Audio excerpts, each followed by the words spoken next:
Hello everyone, welcome back to the channel. आज की इस वीडियो में हम स्टार्ट करने जा रहे हैं एक्सरसाइज 7.2। इससे पहले हमने 7.1 कंप्लीट कर लिया और उसके जो आपको प्लेलिस्ट मिल जाएगी उसकी, ठीक है। So let's start. In an isosceles triangle ABC, इसमें आपने फिगर भी खुद ड्रॉ करनी है, ठीक है। So in an isosceles triangle ABC, तो पहले हम ट्रायंगल ड्रॉ कर लेते हैं, ठीक है। मैं छोटा सा ही कर रही हूँ, ये ना बच्चों को सम बहुत मुश्किल लगता है जब, ठीक है। सो विद AB और AC, ठीक है, जो AB है वो इक्वल है AC के, और एंगल A और B को किसी ने बाइसेक्ट किया है। बाइसेक्ट किया है कहाँ पे? A, और O को ज्वाइन किया है A तक, ठीक है। तो ये फिगर है आपकी। शो करना है हमने ये जो OB है वो OC के इक्वल है। ये लाइन तो इसके इक्वल है, लेकिन हमने शो करना है ये OB OC के इक्वल है। कैसे शो करेंगे? सो आपको ना एक चीज़ बताती हूँ इसके लिए। अगर आप ये प्रूव करना चाहते हो ना ये OB OC के इक्वल है, तो आपको पहले इन एंगल्स को आपस में इक्वल प्रूव करना पड़ेगा, ठीक है। जब आप इन दोनों एंगल को इक्वल प्रूव कर दोगे ना, ये साइड्स भी इक्वल हो जाएंगे, ठीक है। कैसे करोगे? सबसे पहले आपको दिया हुआ है that angle ABC, angle ABC किसके इक्वल है? एंगल ACB के। ये साइड्स इक्वल है तो ये पूरे एंगल भी आपस में इक्वल होंगे, ठीक है। ये साइड्स इक्वल है, ये पूरे एंगल आपस में इक्वल होंगे। लेकिन हमने फाइंड क्या करना है? हमने तो इन छोटे एंगल्स को, हाफ एंगल्स को हमने इक्वल प्रूव करना है ना। अब इन हाफ एंगल्स को इक्वल प्रूव करेंगे तभी OB OC को इक्वल प्रूव कर पाएंगे। So half of angle ABC is equals to half of angle ACB। तो हाफ ऑफ एंगल ABC का कौन सा है? Angle OBC। इस पूरे एंगल का हाफ यही तो है OBC। तो हाफ ऑफ एंगल कितना है? हाफ ऑफ एंगल ABC का है OBC इक्वल्स टू, तो हाफ ऑफ एंगल ACB का हाफ यही वाला तो है, और ये क्या है? OCB equals to OCB। तो हमने इन दोनों एंगल्स को आपस में इक्वल प्रूफ कर दिया है। सो OB इक्वल होगी OC के, ठीक है। आई होप आपको ये चीज़ समझ आई हो, ठीक है। नहीं समझ आया प्लीज़ वीडियो को पीछे करके देखो, आपको क्लियरली समझ आएगा कि मैंने क्या करवाया है, ठीक है। सो हमने एंगल्स को इक्वल प्रूव कर दिया। OBC OC के इक्वल है। क्यों? क्योंकि angle opposite to equal sides are equal. Angle opposite to equal sides are equal, ठीक है। क्यों लिखा? जब देखो, एक मिनट, हाँ, तो देखो ये पूरा ट्रायंगल था। I will draw here. तो हाफ था ये, है ना। ऐसे थोड़ा सही नहीं बना, मैनेज कर लेना। ऐसे था ना, तो मैंने इन एंगल्स को प्रूफ किया, है ना। जब एंगल्स इक्वल हैं तो इनके ऑपोजिट साइड्स भी क्या हो जाएंगी? इक्वल हो जाएंगी, ठीक है। OB OC के इक्वल हो जाएगा, ठीक है। सेकंड क्वेश्चन है आपका। तो आपने शो करना है ये जो O है, OA है, उसको बाइसेक्ट कर रहा है एंगल A, मतलब OA को बाइसेक्ट किया है इस पूरे एंगल A ने। 2 इक्वल पार्ट में डिवाइड किया, एंगल 1 और एंगल 2 नाम दे देते हैं। कैसे शो करोगे? पहले तो 3 चीज़ें फाइंड करो इक्वल। तो यहाँ पे हमने AB तो हमको दे रखा है कि ये इक्वल है, ये हमको गिवन है क्वेश्चन में, ठीक है। क्वेश्चन में गिवन है। और इन दोनों ट्रायंगल में AOB बराबर है। AOB तो बराबर मतलब कॉमन दे रखा है। O कॉमन दिया हुआ है। OB इक्वल है OC के, ये हमने प्रूव कर दिया है ऊपर, प्रूव्ड अबव, यहाँ पे ना आपने ऐसे लिखना था, in triangle A B O and triangle A B, नहीं सॉरी, आपने इसको यहाँ पे लिखना है, in triangle A B, sorry A O B, मतलब इस ट्रायंगल में A O B and triangle A O सी।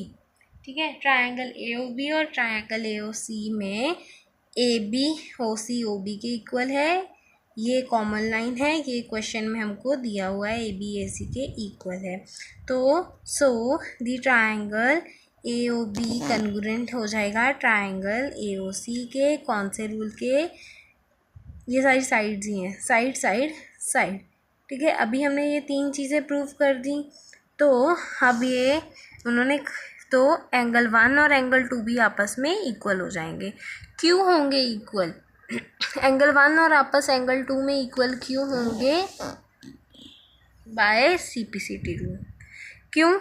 क्योंकि हमने इस ट्रायंगल को कन्ग्रुएंट प्रूव कर दिया है, तो मैंने एंगल 1, उन्होंने कहा था ना यो बाइसेक्ट कर रही है, तो इक्वल हाफ में पार्ट को डिवाइड कर रही है, मतलब ये दोनों एंगल आपस में इक्वल हैं। सो अगर एंगल 1 और एंगल 2 आपस में इक्वल है, इसका मतलब जो ए ओ है उसने बाइसेक्ट किया है एंगल ए को। क्यों? क्योंकि एंगल 1 और एंगल 2 आपस में इक्वल है। क्यों है? क्योंकि एंगल ए ओ ने, लाइन ने एंगल ए को बाइसेक्ट किया हुआ है। इतना क्लियर हुआ? अब सेकंड क्वेश्चन पे मूव करते हैं। सेकंड क्वेश्चन कह रहा है that in triangle A B C and इस ट्रायंगल ए बी सी में ये जो ए डी है वो परपेंडिकुलर है, किसमें? बी सी पूरी लाइन थी, उसके ऊपर ये परपेंडिकुलर है। ठीक है, परपेंडिकुलर का साइन भी ऐसे ही होता है। ठीक है, तो वो परपेंडिकुलर है। शो करना है ए बी सी एक आइसोसेलेस ट्रायंगल और ए बी ए सी के इक्वल है। कैसे करोगे? पहले तो in triangle A D B and triangle A D C, इन दोनों ट्रायंगल्स में 3 चीज़ें बेटा कॉमन निकालनी है। तो ए डी तो कॉमन ही है। ठीक है, ए डी कॉमन होगी। ये तो पूरी एक लाइन थी ना, इसको बाइसेक्ट किया गया, 2 पार्ट्स में डिवाइड किया गया, तो बी डी इक्वल हो जाएगा डी सी के। क्यों? क्योंकि A D is perpendicular bisector किसका है? ऑफ बी सी का। जब भी एक, भले ही वो एंगल हो जो मर्जी हो, बाइसेक्ट करता है तो वो इक्वल हो जाते हैं। अब इसमें तीसरी चीज़, आपको एंगल दिख रहा होगा, है ना?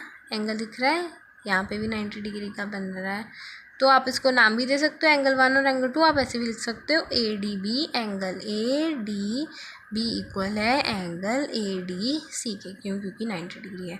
तो ये angles, so triangle A D B congruent है ट्रायंगल ए डी सी के। कौन से रूल के? बाय कौन सा रूल लगा हुआ है? तो ये साइड है, ये साइड है, ये एंगल है, एस ए एस रूल लगा है, by S A S rule. तो अभी आपने बताना था ए बी जो है वो ए सी के इक्वल है। अभी हमने दोनों ट्रायंगल्स को कॉन्ग्रुएंट प्रूव किया है, तो जो ए बी है वो ए सी के इक्वल होगी बाय CPCT रूल। ठीक है, by CPCT rule. So therefore triangle ABC is an isosceles triangle. ठीक है, सो ABC एक आइसोसेलेस ट्रायंगल है। So triangle ABC is an isosceles triangle, ये लाइन मैंने यहाँ पे लिखी है। ठीक है, अब थर्ड क्वेश्चन है आपका। हम ना 5 तक ही क्वेश्चन करेंगे, क्योंकि फिर बुक में स्पेस नहीं है, तो वो मैं कॉपी पे करवा दूँगी आपको। क्वेश्चन कह रहा है दैट ABC एक ट्रायंगल है। कौन सी ट्रायंगल है? आइसोसेलेस ट्रायंगल, इन विच जो एल्टीट्यूड्स ड्रॉ किए हैं BE और एफ सी या सी एफ ड्रॉ किए गए हैं कौन सी साइड के, ए बी और ए सी, मतलब वो मैंने थोड़ा उल्टा पुल्टा बोल दिया, कोई बात नहीं, रिस्पेक्टिवली। ठीक है, तो जो बी ई एल्टीट्यूड है वो ए सी पे ड्रॉ किया है और सी एफ जो है वो ए बी के ऊपर ड्रॉ किया हुआ है। Show that these altitudes are equal, तो ये जो एल्टीट्यूड्स है वो आपस में इक्वल है या नहीं, इसको शो करना है। सो इन आपने पहले 3 चीज़ें फाइंड करनी है, प्रूफ करना है। So in triangle A B E and triangle A E B, मतलब इस वाले ट्राइंगल में और इस वाले ट्राइंगल में, तो ये बना ए सी एफ, ए सी एफ, ठीक है, गलती से लिखो गया। सो इन दोनों ट्राइंगल में पहले तो ये एंगल एफ इक्वल हो जाएगा एंगल ई के, कौन से रूल के, 90 डिग्री के। एंगल ए कॉमन है, एंगल ए हो गया एंगल ए के इक्वल, क्यों, क्योंकि ये कॉमन है। Equal sides of A C और बी ए बी, ठीक है, ए सी और ए बी इक्वल है, ये हमको गिवन है। ए बी और ए सी या ए सी ए बी इक्वल है। सो ये ट्राइंगल हमारा कॉन्ग्रुएंट हो गया बाय एंगल साइड।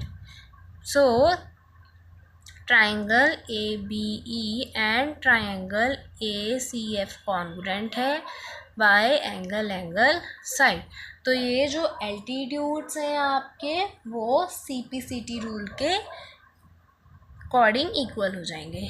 तो ये एल्टीट्यूड्स हैं वो C P C T rule के अकॉर्डिंग इक्वल है। जब हम दो ट्राइंगल्स को कॉन्ग्रुएंट प्रूव कर देते हैं तो उसके बाकी के जो पार्ट्स हैं वो इक्वल ही होते हैं through corresponding parts of congruent triangle.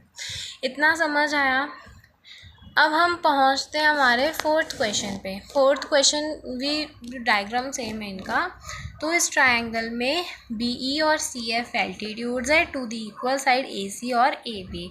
सो आपने in triangle A B E and triangle A C F, so triangle A B E, triangle A C F, इन दोनों ट्राइंगल्स में पहले तो एंगल एफ इक्वल है एंगल ई के because of 90 degree, angle A B equal है angle A, common है, मतलब दोनों ट्राइंगल्स में कॉमन है।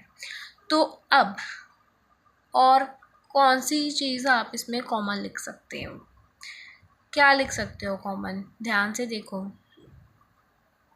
तो इस केस में ये जो बी ई है ना वो इक्वल है सी एफ के, मतलब ये हमको गिवन है, ठीक है, मतलब ये एल्टीट्यूड्स, ये जो बी ई और एफ सी आपस में इक्वल है, ये हमको दिया हुआ है।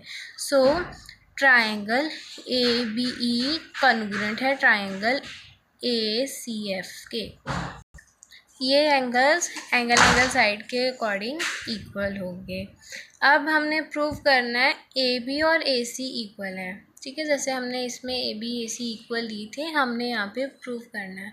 तो जब हम दोनों एंगल्स को कॉन्ग्रुएंट प्रूव कर देते हैं ये ऑटोमेटिकली इक्वल हो जाएंगे through by C P C T rule, ठीक है। अब हम लास्ट क्वेश्चन करते हैं, हमारा 5th क्वेश्चन, उसके बाद 6, 7, 8 जो है वो हम नेक्स्ट वीडियो में करेंगे। अभी ये जो 3rd क्वेश्चन है ना, कुछ ने ऐसे करवाया होगा, इन दो ट्राइंगल्स को लेकर कुछ ने ऐसे करवाया होगा, उसमें ए बी सी इक्वल किए हैं।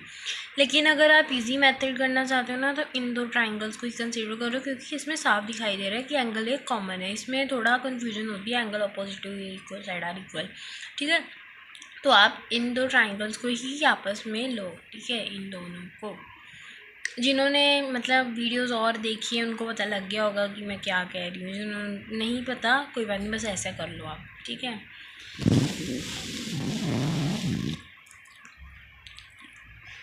अब क्वेश्चन 5th है आपका, ये ना आप स्टार मार्क कर लो, वेरी वेरी इंपॉर्टेंट है।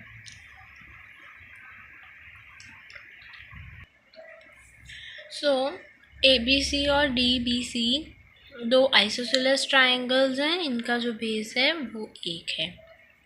सेम है। शो करना है ए बी डी और ए सी बी एंगल इक्वल है, ये एंगल्स आपस में इक्वल है, इसको प्रूव करना है। Let it be angle 1, angle 2, angle 3 and angle 4। अब एंगल 1 है वो इक्वल हो जाएगा एंगल 4 के, ठीक है। क्यों होगा? ये इसके इक्वल होगा। अब इसका रीज़न देखो, रीज़न में लिखा देती हूँ पहले। एंगल 2 होगा एंगल 3 के। एंगल्स ऑपोजिट टू इक्वल साइज आर इक्वल, दोनों का रीज़न।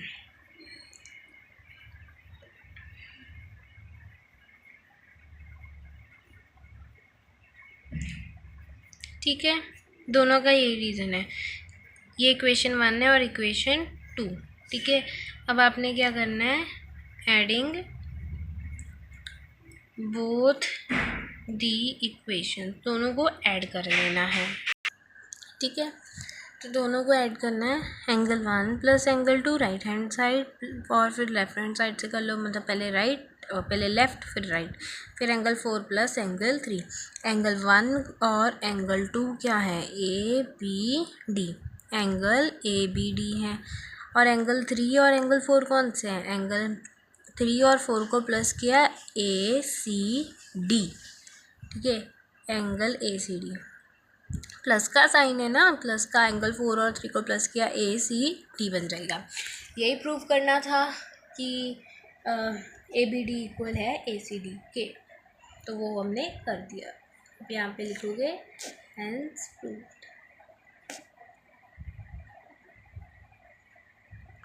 आपको 7.1 और बाकी के क्वेश्चन प्लेलिस्ट में मिल जाएंगे। बाकी जो 6, 7, 8 है वो इजी है, लेकिन यहाँ पे स्पेस नहीं थी तो वो मैं आपको नोटबुक पे करवा दूँगी। Thanks for watching, like share and subscribe for more.